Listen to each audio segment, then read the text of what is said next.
खातेवाटप आणि मंत्रिपदाच्या संख्येवरून महायुतीमध्ये पेच असून आता तो नवी दिल्लीत भाजप पक्षश्रेष्ठींबरोबर होणाऱ्या बैठकीतच सुटणार आहे। मुख्यमंत्री देवेंद्र फडणवीस आणि उपमुख्यमंत्री अजित पवार नवी दिल्लीत पोहोचले असून उपमुख्यमंत्री एकनाथ शिंदे मात्र अजूनही ठाण्यातच आहेत। एकनाथ शिंदे दिल्लीला का गेले नाहीत याचा सस्पेन्स कायम।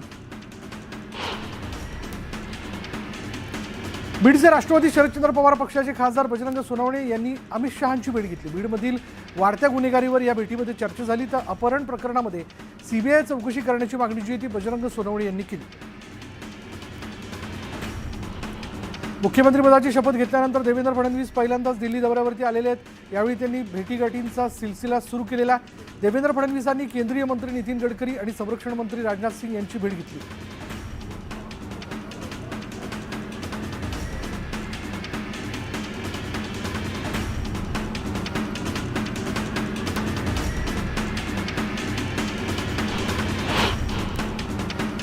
गृहमंत्री आणि मुख्यमंत्री पदावरून एकनाथ शिंदे हे नाराज असल्याची चर्चा गेल्या काही दिवसांपासून रंगताना दिसते आणि त्यातच मुख्यमंत्री फडणवीस आणि अजित पवार दिल्लीला जाणार असताना उपमुख्यमंत्री एकनाथ शिंदे सध्या तरी कुठे जाणार नाहीत, तुर्तास तरी एकनाथ शिंदे हे ठाण्यातच थांबणार असल्याचं सांगण्यात आलं।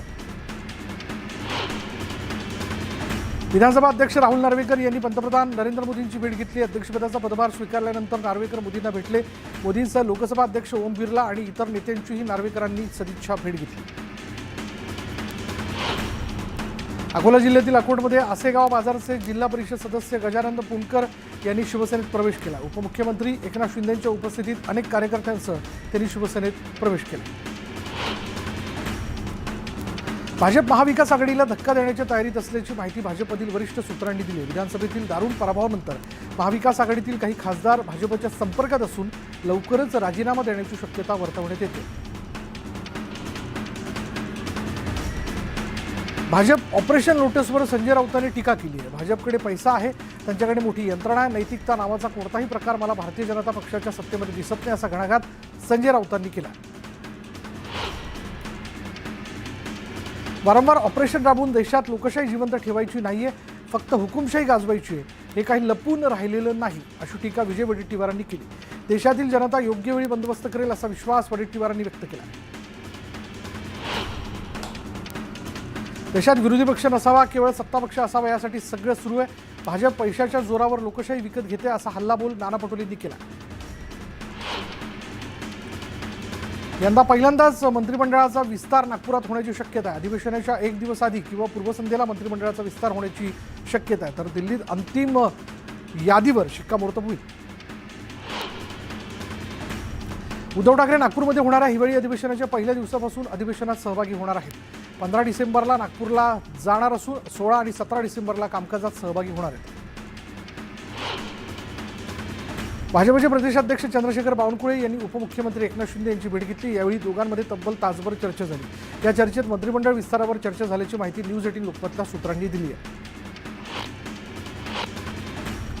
सोलापुरात काँग्रेस पक्षाला अजून एक धक्का बसला आहे। अक्कलकोटमधील काँग्रेसच्या तालुकाध्यक्ष शंकर म्हेत्रे यांनी राजीनामा दिला। वरिष्ठ नेत्यांच्या मनमानीला कंटाळून पराभवाची नैतिक जबाबदारी स्वीकारत त्यांनी राजीनामा दिला। सोलापूर जिल्हा काँग्रेस कमिटीचे अध्यक्ष धवलसिंग मोहिते पाटील यांनी आपल्या पदाचा राजीनामा दिल्यानंतर सुशीलकुमार शिंदे आणि प्रणिती शिंदे यांनी त्यांच्यावर आरोप केले। दरम्यान काँग्रेस शहराध्यक्ष चेतन नरोटे यांनी प्रसिद्धीपत्रक काढत मोहिते पाटलांच्या आरोपांना उत्तर दिलं। दौंड रेल्वे स्थानकामध्ये रेल्वेचा थांबा कमी केल्यानं खासदार सुप्रिया सुळे यांनी संसदेत प्रश्न उपस्थित केला। दौंड स्थानकात याआधी 80 गाड्या थांबत होत्या, मात्र आता रोज फक्त 40 गाड्या थांबतात, त्यामुळे प्रवाशांना आर्थिक फटका बसत असल्यानं यावर मार्ग काढण्याची मागणी जी ती सुप्रिया सुळेंनी रेल्वे मंत्र्यांकडे केली। शरद पवार ज्येष्ठ नेते असून पवारांवर टीका करणं अयोग्य आहे। खालच्या पातळीवरची टीका भाजपला मान्य नाही, आम्ही नेत्यांना समज देऊ अशी भूमिका चंद्रशेखर बावनकुळे यांनी मांडली। शरद पवार देशातील मोठे नेते आहेत, त्यांच्याबद्दल अशी विधानं शोभतात का? त्यांना ही भाषा वापरायला फडणवीसांनी सांगितलं आहे का? हे फडणवीसांनी स्पष्ट करावं असं संजय राऊत म्हणाले। पडळकरांकडून वेगळं काही अपेक्षित नाही असं विधान युगेंद्र पवारांनी केलंय, तर राष्ट्रवादी महायुतीत आहे आणि त्यांनी आक्षेप घेतला पाहिजे असं म्हणत युगेंद्र पवारांनी अजित पवारांवर निशाणा साधला।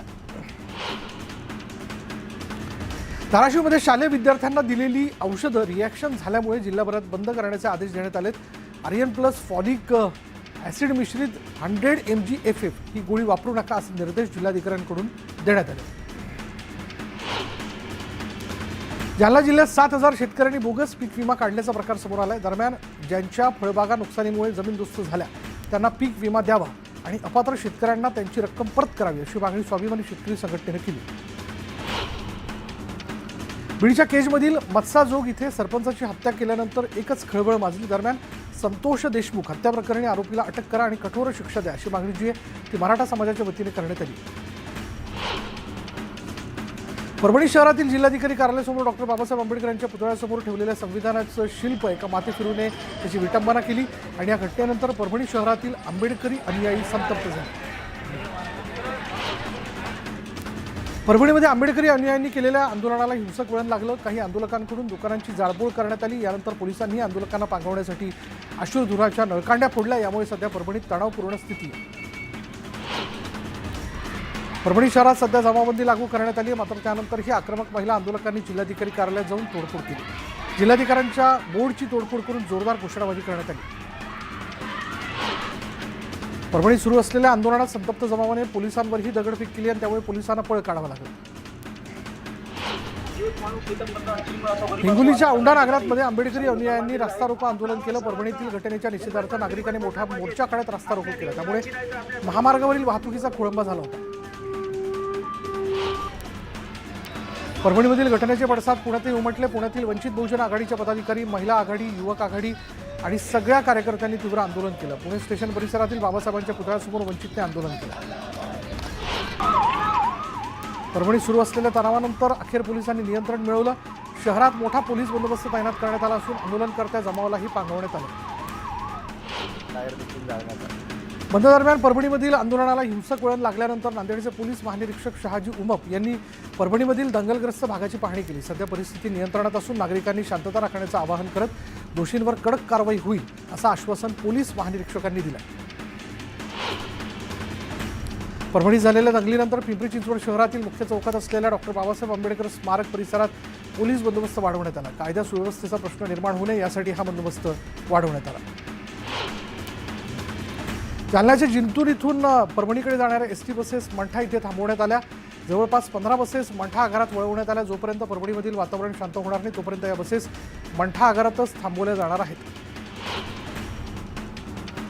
परभणीमधील घटनेनंतर गिरीश महाजन यांनी सामाजिक सलोखा राखण्याचं आवाहन केलं. मुख्यमंत्री संपूर्ण परिस्थितीवर लक्ष ठेवून आहेत, त्यामुळे कोणीही कायदा हातात घेऊ नका, सार्वजनिक मालमत्तेचं नुकसान करू नका असं वक्तव्य गिरीश महाजन यांनी केलं. परभणीतील घटनेबाबत बोलताना संजय राऊतांनी भडकाऊ वक्तव्य करू नये. ते नेहमीच लोकांच्या भावना भडकवण्याचा प्रयत्न करत असतात. समाजाने शांतता राखावी, पोलीस संबंधित आरोपींवर कठोर कारवाई करतील असा विश्वास व्यक्त करत भाजप आमदार अमित गोरखे यांनी संजय राऊतांवर टीका केली. परभणीमधील आंबेडकरांच्या पुतळ्याच्या विटंबने प्रकरणातील आरोपी पकडला गेलाय, पण त्यामागे नक्की कोण आहे याची चौकशी झाली पाहिजे असं विधान रामदास आठवलेंनी केलं. तर आंबेडकरी अनुयायांना शांतता राखण्याचंही आवाहन आठवलेंनी केलं. परभणी हिंसाचार प्रकरणात संयम राखणं गरजेचं आहे असं मत दिलीप वळसे पाटील यांनी व्यक्त केलं. तसंच आपल्या तब्येतीबाबत चुकीच्या बातम्या पसरवल्या जात असून मी ठणठणीत आहे, पक्ष जी जबाबदारी देईल समर्थपणे सांभाळेल असंही वळसे पाटलांनी स्पष्ट केलं. पुणे जिल्ह्यात लाडकी बहीण योजनेतील 10,000 महिला अपात्र ठरलेल्या आहेत. 59,000 अर्जांची छाननी बाकी होती. त्यातील हे 10,000 अर्ज अवैध ठरवण्यात आले. शेतमालाची खरेदी विक्री धोरण ठरवण्यासाठी केंद्र सरकारने मसुदा तयार केला. 25 नोव्हेंबर रोजी जाहीर करण्यात आलेल्या मसुद्यावर सूचना हरकती नोंदवण्याकरता केवळ 15 दिवसांचा कालावधी देण्यात आला आहे. मात्र मुदत संपल्यानं पुन्हा 15 दिवस वाढवून देण्याची मागणी कृषी उत्पन्न बाजार समित्यांकडून करण्यात येते. मुंबईतील CSMT रेल्वे स्थानकाबाहेर एका बसचा भीषण अपघात झाला. या बसने एका पादचाऱ्याला उडवल्याने त्याचा जागीच मृत्यू झाला.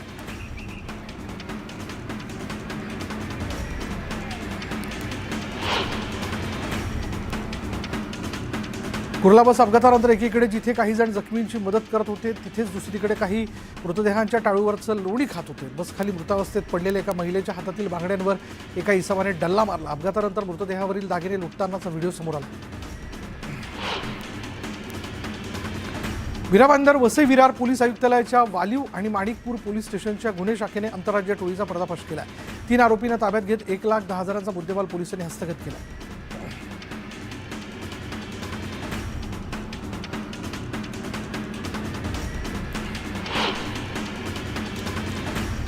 माजी पोलीस महासंचालक संजय पांडे यांची आज 3 तास चौकशी करण्यात आली। ठाणे क्राईम ब्रांचच्या अधिकाऱ्यांनी पांडेंची चौकशी केली। खोटे गुन्हे दाखल करण्यासह कारवाई केल्याप्रकरणी पांडेंवर गुन्हा दाखल आहे।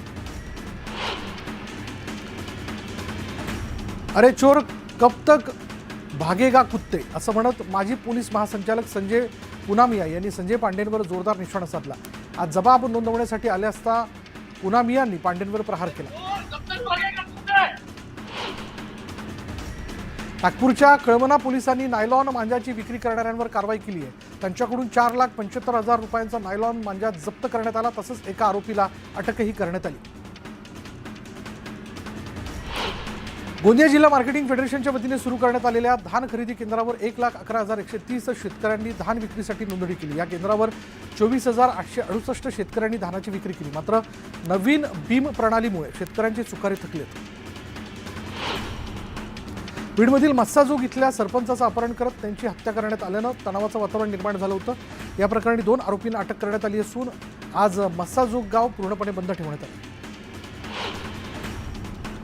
सरपंच संतोष देशमुख हत्या प्रकरणात स्थानिक पोलिसांवर विश्वास नसून या प्रकरणात एसआयटीची स्थापना करावी अशी मागणी आमदार प्रकाश सोळंके यांनी केली आहे। मागील 5 वर्षात बीड जिल्ह्यामध्ये दहशत वाढली आणि या संदर्भात मुख्यमंत्री आणि उपमुख्यमंत्र्यांना कळवलं असून ते बीडमधील कायदा सुव्यवस्था सुरळीत करतील असा विश्वास सोळंके यांनी व्यक्त केला। माजी सरपंचाच्या हत्येनंतर जरांगे पाटलांनी प्रतिक्रिया दिली। जातीवादाचं वेश फिरून हत्या करण्याचं काम थांबवा, तसंच असं कृत्य करून तुमच्यावरच वाईट वेळ येईल असं वागू नका असं आवाहनही जरांगेंनी केलं। बांगलादेशात हिंदूंवर होत असलेल्या अत्याचाराविरोधात फैजपूर इथे सकल हिंदू समाजाच्या वतीने मोर्चा काढण्यात आला।